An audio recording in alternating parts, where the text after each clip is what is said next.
What's up, everybody? Steve Butts here at San Diego Comic-Con. I'm joined by my close personal friend, Marty Steve. Hi, Steve. Hi, Marty. How are you? I'm doing really well. Awesome. It's kind of hot out here. It's a little hot, despite being overcast here in San Diego. But we got a lot of games to talk about, so let's not waste any more time. You just came back from Nintendo. Yeah, I saw a bunch of Nintendo stuff, and it was all the demos we saw at E3, but I didn't get to play a lot of them there, and so I had a lot of hands-on time. And first off, I'm going to talk about Mario 3D World and Donkey Kong Tropical Freeze. To me, I had very similar experiences, and both were really positive. I played both in multiplayer settings with complete strangers, and I had a ton of fun. So I saddled up to Mario. There's 4 of us. In case you don't know, it's pretty much like Mario 3D Land for the 3DS, but now it's 4-player multiplayer at the same time, very much reminiscent of Mario 2. And so I settled up with a little kid and then a couple about my age, and we were playing, and it was obvious I played games more than they did, but I still had a complete blast, just running through the world. As soon as we found those cat costumes that became so iconic, we all just went, "Aw!" It was one of those nice moments, and I don't know, when framed in the kind of mindset of gamers becoming bitter, playing this with 3 other people who were just so enthused, to me, I was like, okay, I'm happy with this. It's like food for your soul, it sounds like. It is 100%. And yes, I mean, I do want the next Mario. I want to see that galaxy leap. And I'm sure it's coming, but in the meantime, I think this is a really cool game. Same thing with Donkey Kong Tropical Freeze. A lot of people are kind of bummed out that Retro wasn't working on something new, but to me, I loved the original Donkey Kong Country Returns. And this just, it just brings it into HD and was absolutely gorgeous. Retro has a way of displaying kind of a 2D plane, but having so much going on in the background that these levels, even when you're watching them from a distance, just look gorgeous. It's one of those games that just, it's honestly as much fun to watch as it is to play, which that's not the case with a lot of games. FTL, I don't want to watch that. Aww. I want to play that. Yeah. So the other 2 big games were Platinum's 2 games. So that's The Wonderful 101, which comes out in September, and Bayonetta 2, which is sometime next year. Got to play the first 20 minutes of Wonderful 101, and Greg and Damon played it. They weren't so hot on it. They were kind of confused, which I wasn't confused. But the one bad thing about it, I will say, is that the touchscreen they kind of dropped the ball on the touchscreen. They said draw a line, and I tried to, but there wasn't enough real estate on the screen for me to finish that line.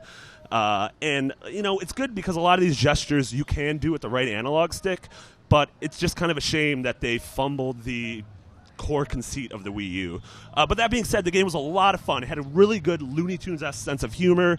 They had a narrator that would pause the action and start telling you the story, and all of a sudden, the characters had to actually freeze in motion, and they would get leg cramps, and they would check their watches. That's awesome. And they would get bored and react to what he was saying and lose their position. And this was just the opening 20 minutes, and you could tell that there's a lot of love for not just video games, but just classic cartoons and slapstick comedy. And yeah, that really impressed me. So my concern with that game, and it's the Nintendo game I'm most looking forward to, Sure, honestly. yeah.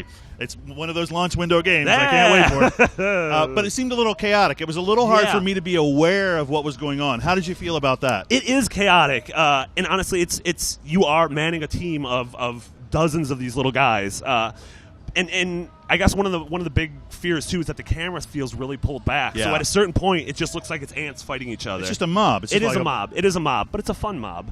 And so again, I could see that reservation, and I think we have to hold out judgment until we actually get the game. But that is something that could become a sort of point of concern. Great. Well, tell us about Bayonetta. What were your impressions there? I loved it. I thought it was a small slice of game that was very much like the opening of a God of War game. So very cinematic. It was a boss battle. You're on a moving. You start on a jet going through a city like New York, fighting angels, and then the jet crashes, and then you're on a train fighting these things. And I mean, to me, Bayonetta has some of the best combat mechanics of this generation.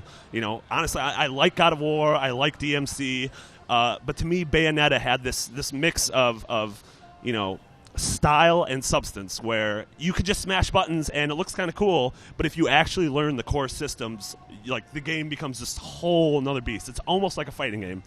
The game looks gorgeous. It's crazy. You have your hair demons and really bloody, and you put guys in guillotines, and your hair becomes a dog that eats people, and I don't know, it's just crazy Japanese, a lot of fun. And it's insane that Platinum is developing these 2 games. Wonderful 101, very much a game not geared towards kids, but geared towards the young at heart, whereas Bayonetta is, I would not want to show my mom.